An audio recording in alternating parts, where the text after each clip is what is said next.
ఇక్కడున్న ప్రజానీకాన్ని పరామర్శించడానికి ఈరోజు కేంద్ర మంత్రివర్యులు శ్రీ బోకర శ్రీనివాస్ వర్మ గారు ఈరోజు వచ్చి అక్కడున్న నిర్వాసితులందరూ కూడా పరామర్శించి ఇక్కడున్న ఉప్పుటేరు బ్రిడ్జిగడ అది గత వారం రోజుల నుంచి కూడా స్థానిక శాసనసభ్యులు కడుగు రఘురామకృష్ణరాజు గారు మొక్కలను పెట్టి ఇక్కడ కూడా వాటర్ ఫ్లోను వేగవంతంగా వెళ్ళడానికి కృషి చేస్తున్నారు.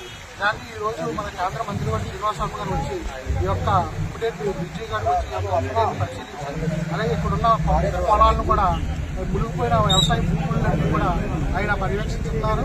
అలాగే ఇక్కడున్న సిద్ధాపురం పోలపురం గ్రామాలు కూడా ఈరోజు కేంద్ర మంత్రివర్గ సందర్శించి ఇక్కడున్న ప్రజానీకాలందరూ కూడా ప్రభుత్వం ద్వారా కష్టపడి పూర్తి విధంగా కేంద్ర మంత్రివర్గం అలాగే కార్యశాల చొరవ తీసుకుంటారని కోరుకుంటున్నారు. వారం 10 రోజులుగా ఆంధ్ర రాష్ట్రం యావత్తు కూడా కురుస్తున్నటువంటి భారీ వర్షాల కారణంగా ఏదైతే బుడమేరు ఉప్పొంగి విజయవాడ నగరాన్ని ముంచివేసిందో అదే బుడమేరులోని అలాగే తమ్మిలేరు రామిలేరులో నుంచి వచ్చినటువంటి నీరు కొల్లేరు సరస్సులోకి వచ్చి కొల్లేరు సరస్సు నుంచి ఏకైక అవుట్లెట్ గా ఉన్నటువంటి ఉప్పుటేరు ద్వారా సముద్రంలోకి వెళ్ళవలసినటువంటి పరిస్థితి ఉంది. మరి ఏదైతే ఉప్పుటేరు ఉందో పూర్తిగా కిక్కీసు గుర్రపు డెక్కతో నిండి ఉండటమే కాకుండా కొత్తగా కట్టినటువంటి రైల్వే బ్రిడ్జి వల్ల అనేకమైనటువంటి కురిసినటువంటి భారీ వర్షాల వల్ల ఆకివీడి ప్రాంతంలో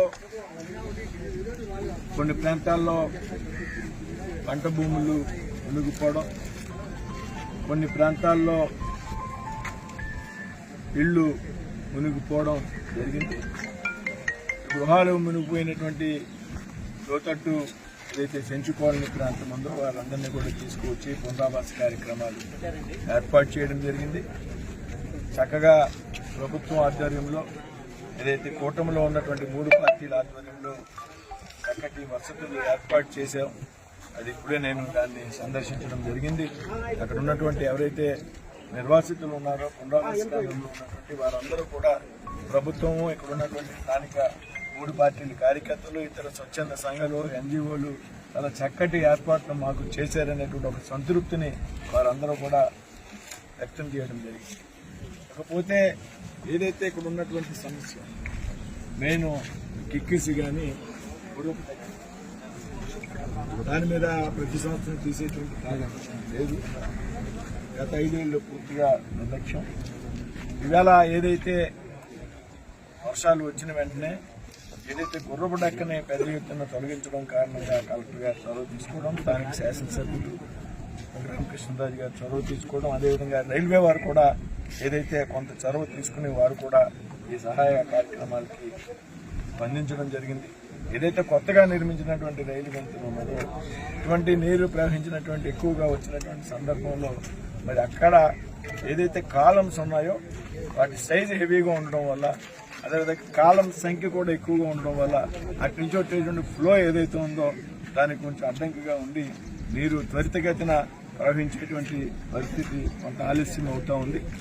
అందుకు దానికి సంబంధించినటువంటి ఏర్పాట్లను కూడా అధికారులు పర్యవేక్షిస్తున్నారు. ప్రస్తుతం అయితే ప్రవాహం చాలా స్పీడ్గా వెళ్తుంది.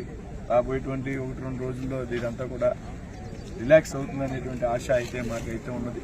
అయితే దీనికి శాశ్వత పరిష్కారం ఏం చేయాలనేటువంటి విషయం మీద తాత్కాలిక పరిష్కారం కాకుండా వర్షాలు వచ్చాక అన్నీ కొట్టుకుపోయాక చేతులు తడుపుకుంటాం తప్పించి అసలు శాశ్వతంగా దీని సమస్యను ఏ రకంగా నిర్వహించాలనేటువంటి ఒక ఆలోచన నేను స్థానిక శాసనసభ్యులు, జిల్లా అధికారులతో అందరితో కూడా కలిసి రాష్ట్ర ప్రభుత్వంతో లేకపోతే కేంద్ర ప్రభుత్వం నుండి అయినా ప్రత్యేక గ్రాంట్ల ద్వారా ఈ డ్రెడ్జింగ్ వంటి కార్యక్రమాన్ని చేపట్టడం అవకాశం ఉంటే దాన్ని కూడా దీనికి ఒక పర్మనెంట్ సొల్యూషన్, శాశ్వత పరిష్కారాన్ని నేను ఇక్కడ ఉన్నటువంటి శాసనసభ్యులు, ఇక్కడ ఉన్నటువంటి కూటమిలో ఉన్నటువంటి నాయకులందరూ కూడా కలిసి తప్పనిసరిగా ఈ సమస్యకు పరిష్కారం చూపెడతామని సందర్భంగా చెప్తున్నాను.